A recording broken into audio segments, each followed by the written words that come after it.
Observer, যদি আমি এখানে অবজারভার না থাকতাম হয়তো অন্য কেউ অবজারভার থাকলে সে আসতো, আমি তখন প্রার্থী থাকতাম। সাবির খানি একাধারে আমার উপর দায়িত্ব দিয়েছে, ভাইজান বারাসাত কেন্দ্রের 7টা বিধানসভা আপনাকে তৈরি করতে হবে, তার কর্মী বাহিনী তৈরি করতে হবে, তার লিডারশিপ তৈরি করতে হবে এবং আপনার জয়কে ছিনিয়ে আনতে হবে। এইভাবে কিন্তু আপনাকে কাজটা করতে হবে। এত বড় গুরু দায়িত্ব আমাকে পালন করতে হচ্ছে। আমরা নির্বাচনী কেন্দ্রীয় কমিটি করেছি। আপনারা অনেকে চেয়েছিলেন যে আমাদের কেন্দ্রীয় কমিটির মধ্যে আছে রাজ্য কমিটির জুবি সাহা, সায়ন দাস, বিশ্বজিৎ মাইতি। আমি ঘটনাচক্রে বলি, একটা মিথ্যা প্রচার হচ্ছে বিশ্বজিৎ মাইতি সম্পর্কে।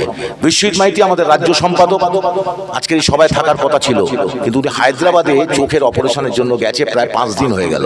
এই 5-6 দিন ওকে দেখছে না বলে ইউটিউবাররা বলছে ও এখানে যাবে ওখানে যাবে। ও 16 তারিখে আসবে, আবার 16 তারিখ থেকে ময়দানে নামবে। প্লাস জুবি এবং সায়ন খুবই অসুস্থ এবং জুবি অ্যারেস্ট হয়েছিল সন্দেশখালীতে। আপনারা জানেন তো, জুবি শাহ অ্যারেস্ট হয়েছিল এবং জুবি